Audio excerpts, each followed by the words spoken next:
busquem passar da primeira barreira, sabe? A primeira barreira ela é muito forte, ela faz a gente desistir, aquele primeiro não, a primeira peneira que você fez, ou aquele primeiro lugar que você chegou para jogar e recusaram porque você era menina, ou que te impediram de jogar por alguma outra questão.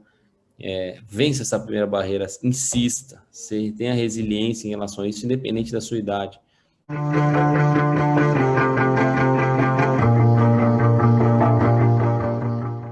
Bom, eu sou Jonas Urias, eu sou do interior de São Paulo, sou de uma cidade que todo mundo conhece, mas ninguém nunca foi, chamada Pindamonhangaba, que todo mundo conhece, já ouviu falar por alguma razão, mas nunca foram.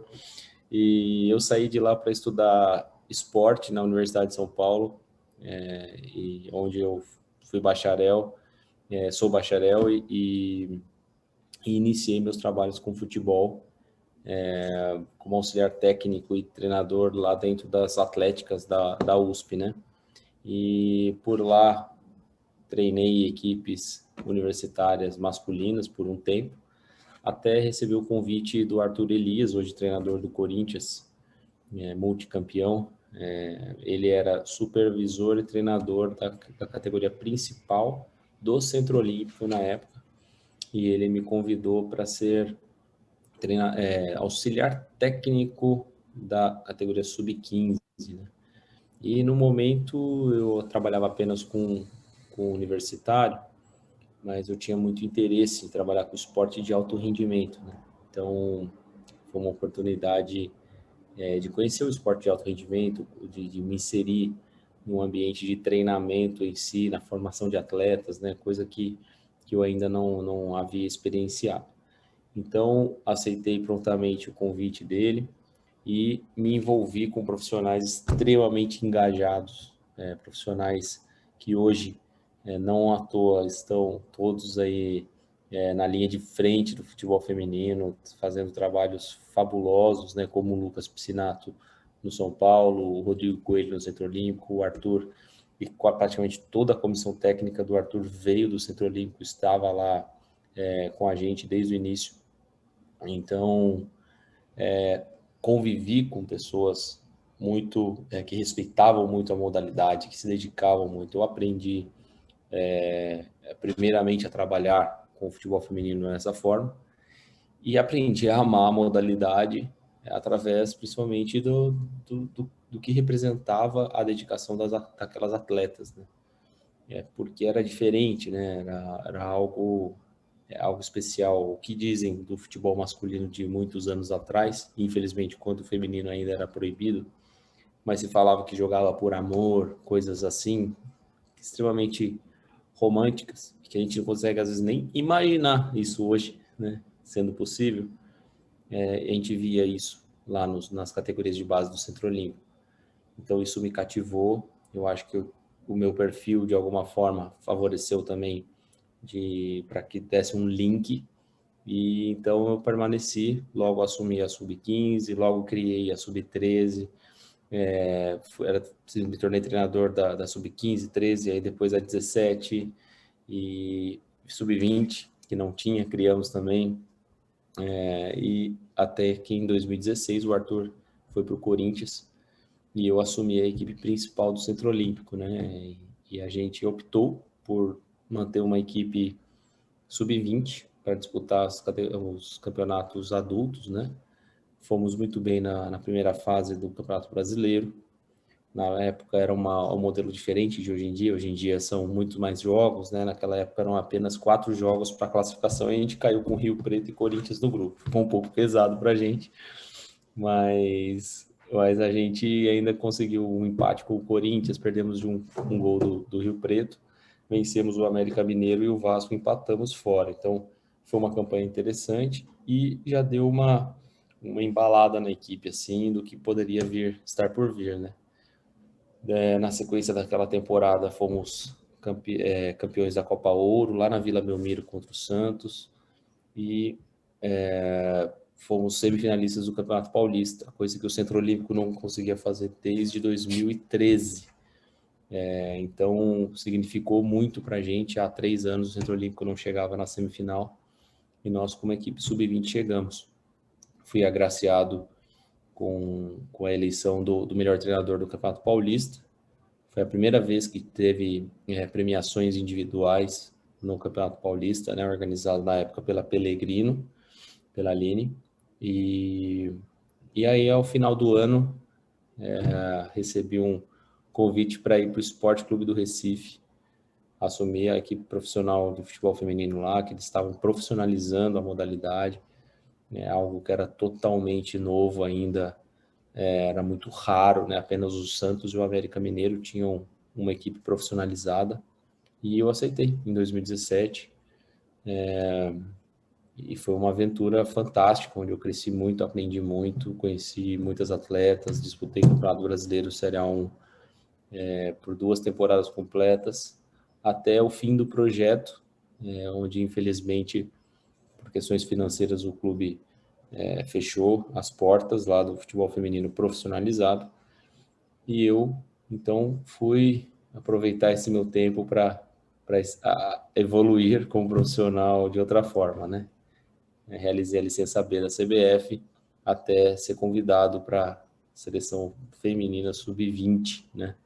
Algo que eu já vinha sendo sondado de alguma forma, tinha sido convidado para participar, ser representante do Brasil junto com a Bia Vaz, auxiliar técnica da principal, para um seminário da FIFA de futebol feminino de base lá durante a Copa do Mundo Feminina Sub-17 no Uruguai, onde eu pude conhecer profissionais das outras seleções, assistir uma Copa do Mundo em loco, foi fabuloso, assistimos cerca de 12 jogos ao vivo de uma Copa do Mundo, foi um crescimento enorme. E então, vinha trabalhando para isso, até chegar essa oportunidade, depois de 9 anos e meio de futebol feminino, as portas se abriram na seleção. E aqui estou. Ô, Jonas, primeiro eu quero te dizer que eu não só conheço Pindamonhangaba, porque sou de Guaratinguetá, como Uau! também boa parte da minha família é de Pinda, viu? Então aí você já Uau! conhece uma pessoa que conhece realmente a sua cidade. Então você sabe como é que é, né? Eu falo, eu sou de Pinda, só a cidade do Raul Gil, né? Todo mundo fala isso, acha que é do Raul Gil. Exatamente. Bom, voltando ao tema da nossa entrevista, eu queria que você contasse para a gente um pouquinho de como que é o seu trabalho na seleção, como que você faz para poder observar as meninas, período de treinamento, como que isso está. Eu sei que agora a gente está, né, em pandemia, acredito que não deva estar sendo como é o planejado e como você gostaria, mas em tempos normais, como isso acontece? Bom, nosso trabalho na seleção ele se resume em algumas etapas, né? É a etapa pré-convocatória, né, que são os períodos de observação, a etapa convocatória, que é o momento que estamos em treinamento ou em jogos ou algo assim, e o período pós-convocatório, onde nós fazemos uma investigação sobre o que foi feito e nos preparamos para as próximas possibilidades, né? Então, resumidamente, são esses 3 momentos. No pré-convocatório, no período de observação, eu, a Jéssica de Lima, minha auxiliar técnica fantástica, pessoa que qualifica demais o nosso trabalho, principalmente nós dois, saímos em busca de observações, principalmente em jogos. Hoje em dia, as meninas da Sub-20 estão inseridas nas categorias adultas de seus clubes, né? E almejam aí vagas ou espaços nas equipes titulares principalmente da Série A1, né? Isso é possível, né? Diferentemente de uma realidade do masculino, onde isso é raro, né? Vai ter só as exceções. No feminino, as meninas da 20 já abrangem a categoria principal já consegue abranger as meninas da sub-20 com mais tranquilidade. Então, a gente observa, a gente vai a jogos, né? Isso muito bem apoiados aí pela Duda, nossa coordenadora técnica. Ela deu uma revolucionada nessa questão da observação técnica. A gente vai para todo canto, toda semana a gente está num lugar está assistindo jogos, pega e emenda 2 jogos, às vezes, numa mesma viagem, vai em treino, realizamos diversas observações para coletar informações e alimentarmos nosso banco de dados de atletas, né? De saber quem está se destacando, quem está numa posição de alguma forma de destaque dentro do clube ou dentro do campeonato. E quando não estamos ao vivo, estamos assistindo, né?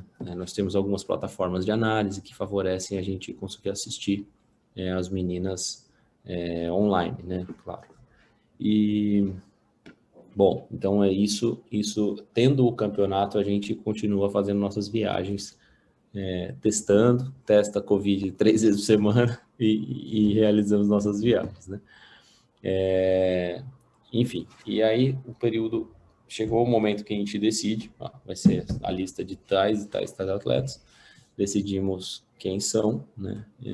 Aí é feito toda a parte logística protocolar para que a gente consiga se apresentar na comissão e as atletas no local onde vai ser realizada a convocação, que depende, às vezes é viagem, que nem estávamos no México agora, jogamos 2 amistosos contra o México, e assim, deu tudo certo, foi fabuloso, assim, todo ao respeito aos protocolos, é incrível o quanto realmente funciona, assim, então somos testemunha na Sub-20 de 3 convocações, onde não tivemos problemas com Covid, e chegou a ter testagem positiva na chegada, então chegou, todo mundo testa, deu positivo, mas pelo respeito ao protocolo, aquela pessoa não passou para ninguém, e assim terminou a convocação e foi ótimo. E lá no México não tem nenhum caso que foi muito, muito positivo, apesar da exposição, tudo muito bem cuidado, né? E, enfim, aí jogamos, por exemplo, esses 2 jogos, onde a gente treina alguns dias, né? Se prepara, joga, descansa, treina pouco, joga, e assim vamos cumprindo aquela proposta da convocação. E o período pós, né, ele se resume em a gente relatar tudo, claro, registrar, porque não é o nosso trabalho, né, é o trabalho da CBF, né, e a gente precisa deixar sempre tudo isso muito bem documentado, para que o futuro, né, as pessoas saibam o que fizemos, né, o que nos planejamos, esse tipo de coisa. Então, assim, relatamos e reavaliamos tudo o que fazemos, né, em reuniões de comissão técnica e mais reuniões de comissão técnica, vamos ajustando nossos pontos aí a melhorar, as coisas que foram positivas, e a partir daí nos preparamos e entramos no período de observação para a próxima convocação. Jonas, pela essa resposta que você deu para a Carol, parece que você está muito bem equipado, vamos dizer assim, né, em termos de tecnologia, em termos de estrutura mesmo dentro da CBF, para fazer todo esse trabalho que você detalhou tão bem. Eu queria saber se você acredita ter as mesmas condições que o treinador de base da seleção masculina tem hoje em dia dentro da CBF, nessa questão de análise, de colher dados e de fazer relatórios pós-convocação. E a minha segunda pergunta é sobre o seu contato com a Pia. Você tem algum contato com a Pia? Passa alguma coisa do seu trabalho para a Pia, para ela também observar essas atletas mais jovens? Bom, sim, a gente tem uma condição excelente de trabalho em termos tecnológicos, em termos de recursos. É formidável, a gente consegue fazer muita coisa com o que temos, e conseguimos trabalhar muito bem em termos de recurso, né? Isso a gente tem. E com relação à Pia, assim, é fantástico, assim, a relação da Pia com as categorias de base. Eu tenho uma relação muito boa com ela, né, profissional, pessoal, onde desfruto disso, né, desse aprendizado diário, que é estar perto dela, conviver com ela diariamente. A gente brinca que com a Pia se aprende o tempo inteiro, né? O tempo inteiro é muita experiência, é muita é muito know-how. Então, cada vez que ela assiste, cada vez que a gente vai num jogo junto, cada comentário, cada análise, é uma pessoa que fala de futebol com muita naturalidade e muita propriedade também. Então, nos ensina muito a direcionar nossos olhos, respeita muito as diferentes lentes que nós temos. Então, o olhar de cada um ser diferente, ela respeita muito isso. E sempre pensando numa forma de aprendermos todos juntos, né? E ela, sempre que pode, aqui a Sub-20, a gente acaba tendo conflito de datas com a principal, por conta das datas FIFA, porém, sempre que ela pode, ela está presente na Sub-17, principalmente, e quando não batia datas, ela estava presente nas convocações da 20, assim como a gente, o tempo inteiro, temos as portas abertas também para acompanhar as convocações da principal. Então, a gente está em constante diálogo, a gente está em construção conjunta de um currículo de formação da seleção feminina sub-20, das seleções femininas, não apenas sub-20, e então, assim, esse contato é diário e é fantástico. Jonas, você respondeu aí para a Carol a respeito dos times, né, já acolherem as atletas sub-20 no principal, então fica até mais fácil a captação, a análise dessas atletas, né? Mas, assim, poucos times possuem base. Eu queria saber como você vê, tipo, os projetos sociais e educacionais na formação das atletas. A gente conversou com o Rodrigo e ele citou alguns desses projetos, né, na formação, para elas chegarem mais, vamos falar assim, mais preparadas, né, a nível profissional, ao alto rendimento. Como que você enxerga esse processo? Olha, Samuel, é um processo que ele não é definido, porém ele existe, né? Às vezes as pessoas falam, não tem base. Tem base, só não é uma base formalizada. Ela só não é um processo que começa, desenvolve e termina com clareza. A gente sabe aonde, com quem, como, isso a gente não sabe. Mas existe formação nas prefeituras, existe formação nos projetos sociais, como você falou, existe formação no futebol de várzea, né, fortíssimo no Brasil e que forma, sim, muita gente, apesar às vezes as pessoas acharem que por ser o futebol informal ele não vai formar, mas na verdade forma, porque a criança passa muitas horas jogando, e é um ambiente que muitas vezes, para as meninas, quando a gente ouve as histórias delas, diferentemente, às vezes a gente cria um estereótipo, mas quando você vai ouvir a história, elas são extremamente bem recebidas no ambiente de jogo, principalmente depois que elas, claro, depois que ela mostra que ela é boa, né? A gente brinca que quem é bom tem amigo no futebol, vai ter amigo sempre, né? Ela mostrou que ela é boa, ela é muito bem recebida, aí vira xodó, e isso cria uma paixão pelo negócio, pô, da menina que vai jogar com os caras e com os meninos. Então, são ambientes que formam, só não são processos bem definidos e processos claros e formalizados. Então, eu acho que tudo isso substitui, por enquanto, esse processo que pode ser, a partir do momento que for formalizado, ele pode ser muito bom. O que eu acho que, primeiramente, o processo formalizado, o que ele vai fazer? Ele vai oportunizar mais gente, isso é fato. Então, você abrindo portas de clubes com categorias de base, naturalmente você vai fazer com que mais meninas pratiquem. E isso é claro que a gente tem um ganho fabuloso em muitos aspectos. Pensando no mais alto nível de desenvolvimento, entra a qualidade do que vai ser feito a partir da formalização. A gente viu isso no futebol masculino acontecendo, né? O futebol saindo da rua, indo para as escolas de futebol, e aí a gente viu uma queda na qualidade do que estava sendo feito.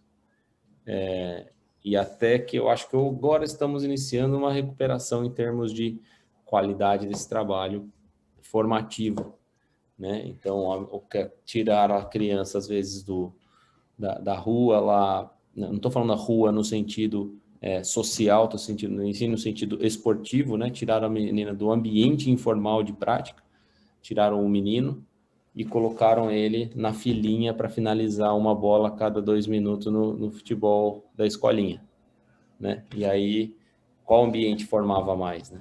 E às vezes as pessoas achavam que estavam formando porque estava levando para formalidade um ambiente que, na verdade, era mais pobre em formação. Então, eu acho que isso é uma reflexão importante que o futebol feminino tem que sacar, né? A gente não pode entrar nessa mesma linha. Eu acho que quanto mais oportunidades os clubes forem criar, mais estrutura, mais categorias de base, a cada temporada a gente vê uma aparecendo, mais uma, né? Mais uma. Era só o Inter, né? Era só o São Paulo, daqui a pouco é Inter, São Paulo, daqui a pouco vai aparecer aí o Fluminense, né? Tem um trabalho fenomenal. E aí, acho que aos pouquinhos vão aumentando, né? E esses campeonatos da CBF são fundamentais para o clube bater o olho, o diretor lá olhar e falar, nossa, existe, nossa, essa menina é boa. Vamos mantém elas aqui, mantém a base treinando com o adulto, quando tiver o campeonato a gente junta de novo, aí faz isso uma vez, na segunda já fala, pô, perdemos de novo pro nosso rival aqui, vamos segurar esse time. Eu acho que são ações que vão movimentando, vão mexendo, e aos poucos vai criando algo que tem que ser sólido, que tem que ser sustentável. Já 10 anos, 11 anos de futebol feminino, já vi um monte de super projetos que não duram 2 anos. Um monte. Então tem que ser sustentável. A frustração depois que termina é algo que assim, dá vontade de nem ter dado aquele passo diante de tanta frustração. Então eu acho que sendo bem feito, sendo sustentável, está sendo, muita coisa está sendo assim, às vezes leva um tempinho a mais, somos imediatistas, mas eu creio que o imediatismo no feminino já castigou muito. Então, esses passos, como é que a gente tem visto isso, passos sólidos, coisas que não volta mais. Esses dias a Grazi deu uma entrevista fabulosa, a Grazi falou assim, a gente não dá mais passo para trás. E eu também acredito, estou com ela, acredito muito nisso. Ô, Jonas, como que está a qualidade da base do futebol feminino no Brasil? O brasileiro ele pode ficar despreocupado, a gente vai ter aí novas Cristianes, novas Martas, se eu posso dizer também, enfim, novas Formigas, tantos nomes aí que a gente vê que ainda defende a seleção, né? Mas que a gente sabe que já não tem mais tanto tempo assim. Como que está a base da seleção? Bom, eu acho que eu vou responder de 2 etapas. A primeira etapa é fazendo uma defesa aqui a nova geração e tirando essa pressão natural, que eu não estou te culpando nem nada, mas eu sei que isso é natural. Assim como a gente não viu um novo Pelé ainda, então, para a gente ver uma nova Marta, talvez isso nunca aconteça. Assim como a gente não vê um novo Garrincha por aí, andando aí, jogando em um clube, talvez a gente não veja uma nova Cristiane. Como a gente não viu, não sei, um novo Zico, talvez a Formiga seja a mesmo parâmetro, né? A gente não vê o tempo inteiro esse nível de jogador aparecendo. Então, assim, acho que a gente tem que ir com calma com relação a elas, porque essas jogadoras, elas se tornaram o que elas se tornaram pelo puro acaso, né? É o acaso que culminou para que ela recebesse uma gama e uma riqueza de estímulos desde que ela nasceu e uma resiliência natural, familiar, social e estímulos riquíssimos que fizeram elas serem esses fenômenos, né? Elas não passaram por uma formação. Então, como falei, uma formação formalizada, né? É uma formação riquíssima, mas informal. Então, todo esse ambiente rico, eu não sei nem se ele é possível hoje em dia, eu não consigo nem imaginar uma menina passando por tantos pontos que a fizessem chegar no nível que essas meninas chegaram, que essas mulheres chegaram. Até porque é um processo castigante, né? Para salvar uma e ser o fenômeno, outras dezenas ficaram no caminho, porque é um processo que ele é castigante. Então, Bom, primeiro, acho que é isso. Assim, são pontos fora da curva, são pessoas que tem que ter uma estátua para cada uma. Em qualquer museu do Brasil tem que ter uma estátua de cada uma, porque são, assim, fenômenos. Assim. Bom, mas, em termos de vencer no mundo, agora a segunda parte da minha pergunta, não se trata das melhores jogadoras apenas. As melhores jogadoras, com certeza, potencializam. Mas se trata das melhores equipes, né? Ou equipes mais homogêneas, é isso que a gente vê. Quando você analisa no feminino, quem vence não é o time com as craques, são os times com...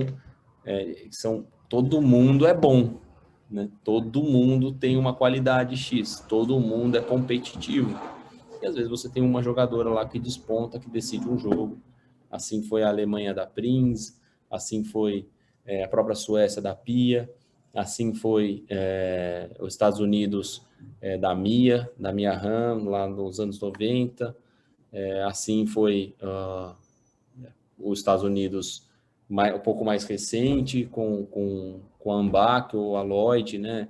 Então a gente via sempre assim, um time extremamente equilibrado, com uma jogadora talvez que desponte, uma ou duas.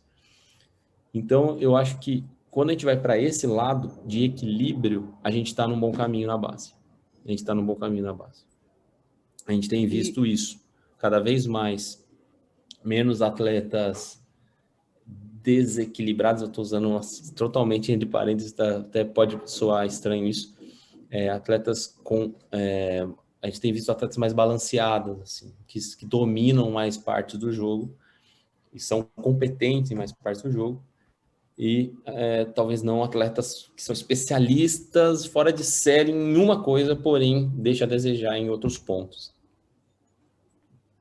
Ô Jonas, até pegando carona nessa resposta aí que você deu agora para Carol, é lógico que eu não quero que você conte seus segredos aqui, né? Até porque são segredos, então não devem ser revelados. Mas como que é o seu treinamento assim, no dia a dia com a seleção feminina sub-20, né?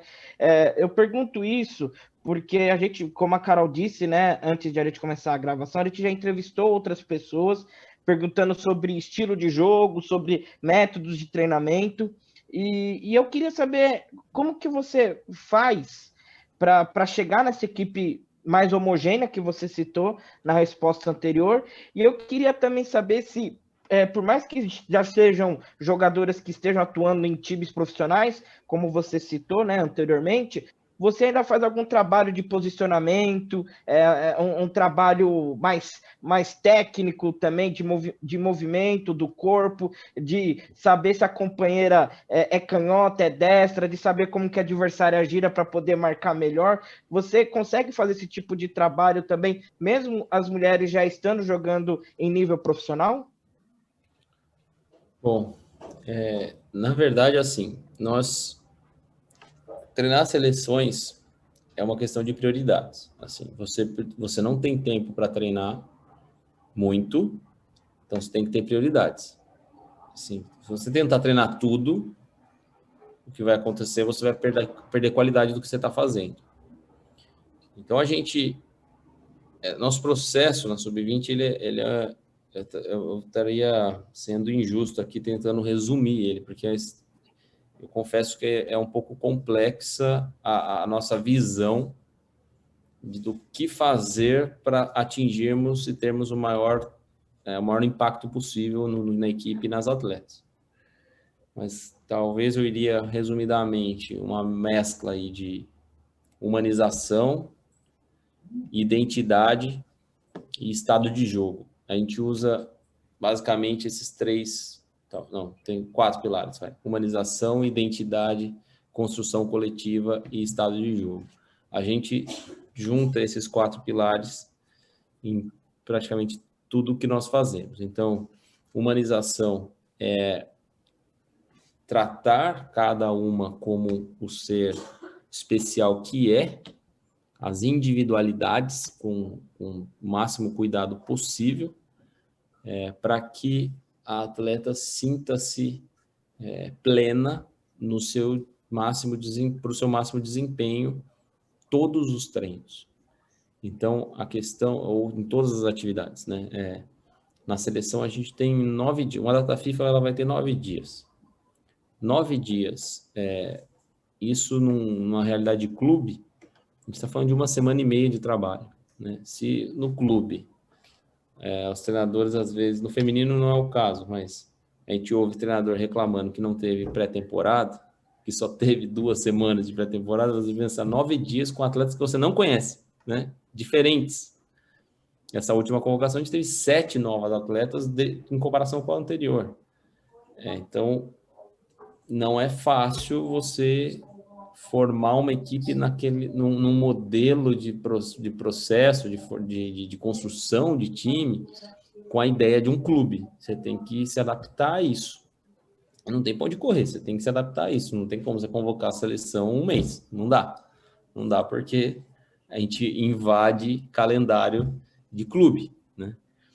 E, enfim, então, assim, é esse processo de humanização. A gente trabalha com a questão da identidade. Então, temos uma identidade que se vocês acompanham um pouco de atletas de sub-20, um pouco do nosso trabalho sub-20, vocês devem ver em redes sociais umas hashtags aí, que são as nossas, que na verdade, a nossa identidade, que isso foi construído com naturalidade e foi criando sentimento e apego àquilo, então aquilo traz significado para o que fazemos. Então, não é mais, eu estou indo treinar, eu estou indo treinar por algo, né? Eu estou representando algo.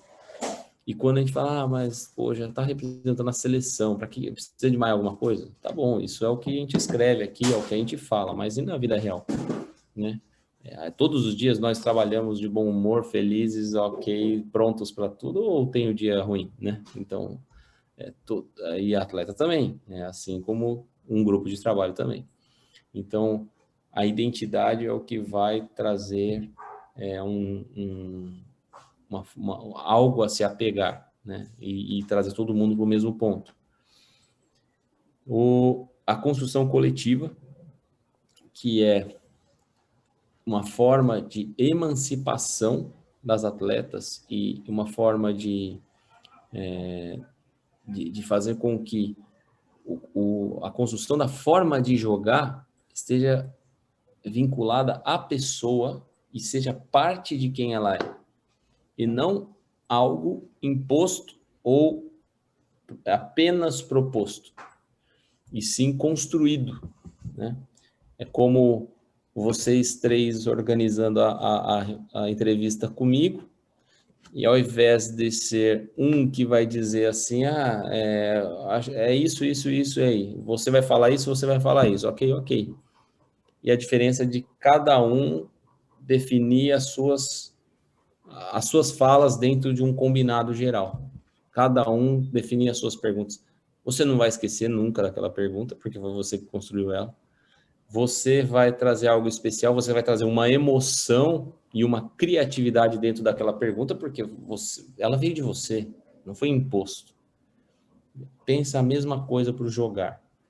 Então, a gente usa a construção coletiva da forma de jogar, do modelo de jogo, para que a atleta entenda que o jogar vai ser uma manifestação do mais profundo ponto de criatividade dela, e que ela vai colocar o que ela tem e o que ela sabe para realizar as ideias conjuntas de jogo.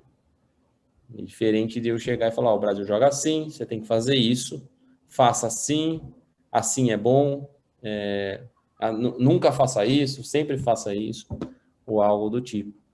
Talvez em outros países, em outras culturas, isso aconteça e não tem problema, mas eu acho que para o Brasil, um povo tão aberto, né? O Brasil é um povo, tem uma cultura de abertura, de algo mais criativo, algo mais o que vem do intrínseco assim, é muito forte, né? A gente tem uma coisa de se relacionar e tal, e ser influenciado e influenciar. Então, nesse sentido, nós exploramos isso para que traga maior uma maior adesão à forma de jogar e uma maior beleza também, porque eu acho que quando são elas que fazem ou mostram o como fazer, a gente chega a níveis que não chegaria se eu dissesse como fazer. E, por fim, o último ponto é o estado de jogo, que são estudos aí, principalmente do laboratório do Alcides Scaglia na Unicamp. Eu sou um pouco suspeito para falar que sou apaixonado pelos textos, pelas publicações.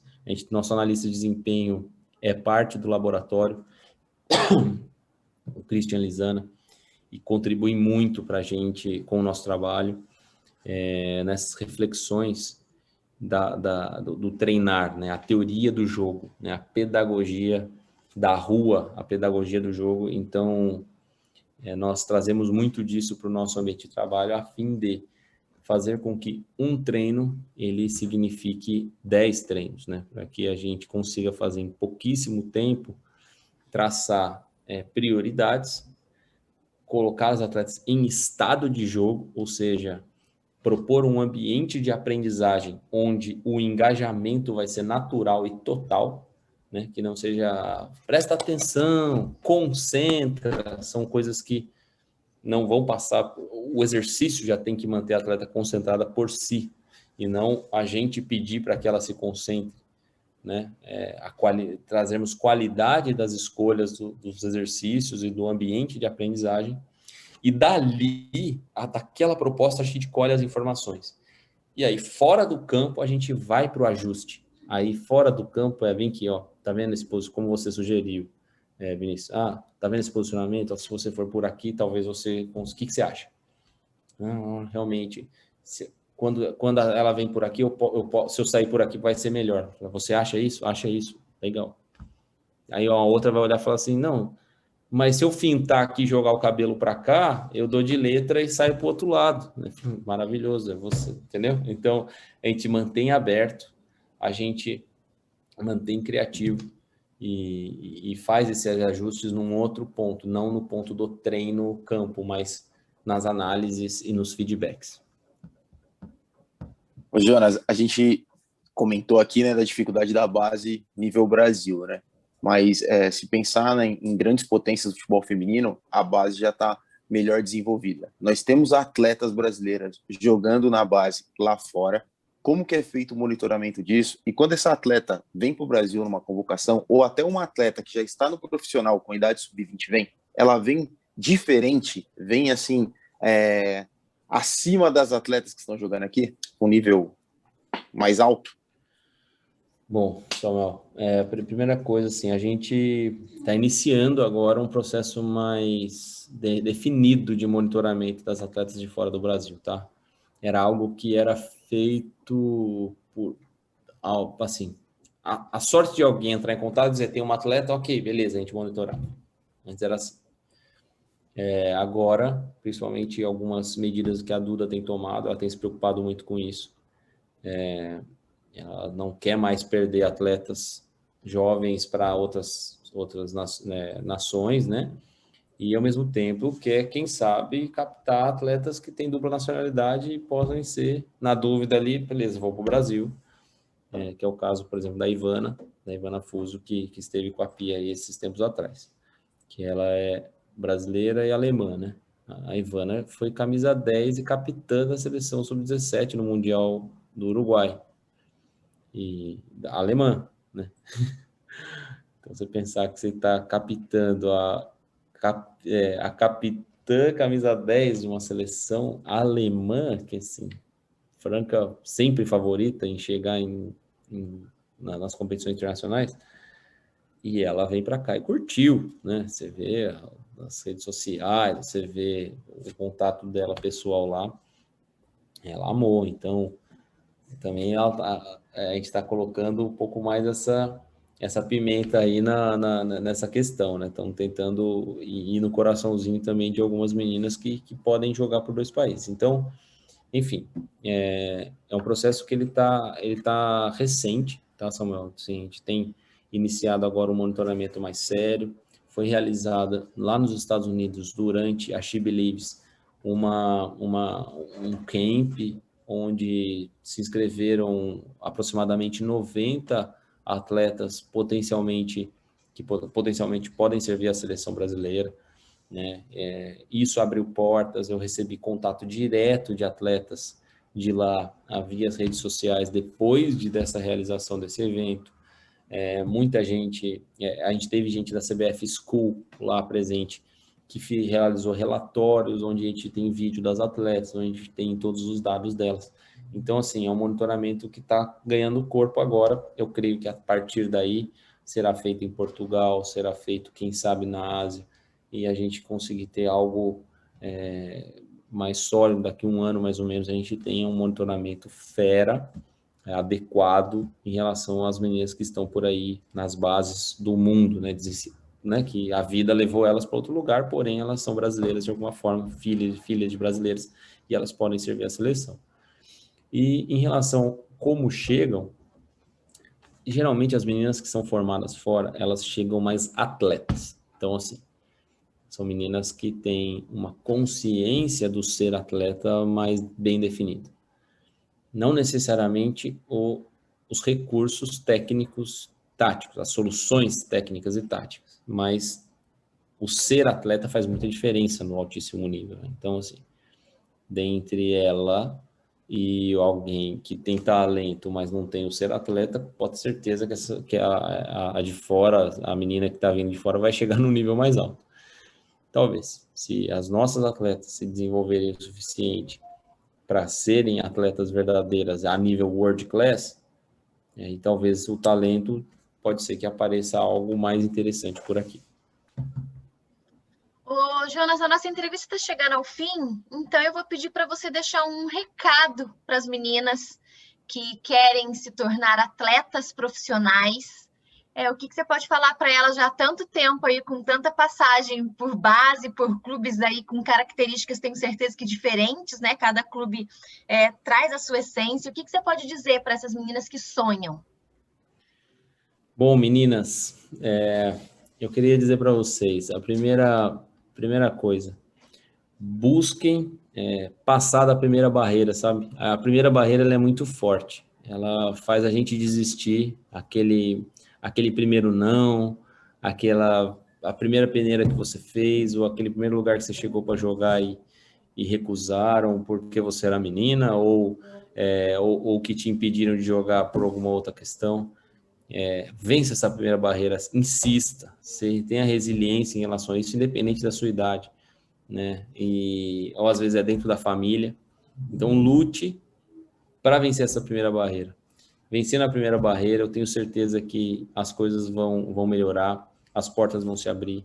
Aí, treine, se dedique o máximo possível à sua evolução, ao seu crescimento. Se dedique a você tornar-se uma atleta de verdade, né? O quanto antes, o mais cedo possível, você ter essa consciência. Faça com amor, faça com alegria e faça com responsabilidade. E eu tenho certeza que o futebol feminino está ficando cada vez melhor para receber vocês, para finalizar a sua formação, para finalizar o seu processo de encontro consigo mesmo como jogadora de futebol profissional. E que daqui a pouco a modalidade vai estar cheia de vocês, aí levando a gente o mais longe possível. Jonas, obrigada pelo bate-papo, viu? Muita saúde para você, para toda a família em Pindamonhangaba, e boa sorte aí para a nossa seleção. Obrigado, Carol, obrigado, Vinícius, obrigado, Samuel, foi um prazer conhecê-los e parabéns pelo trabalho. Bom, pessoal, essa foi a entrevista com o Jonas Urias, ele é técnico da Seleção Brasileira Sub-20 de futebol feminino. Com essa entrevista, a gente encerra a primeira temporada do especial Categoria de Base aqui no Vamos Pro Jogo. Se você é novo por aqui, se inscreva no canal, toda segunda e toda quinta tem entrevista exclusiva. Samuel Nascimento, Vinícius Bacelar, até a próxima e vamos pro jogo. Vamos pro jogo.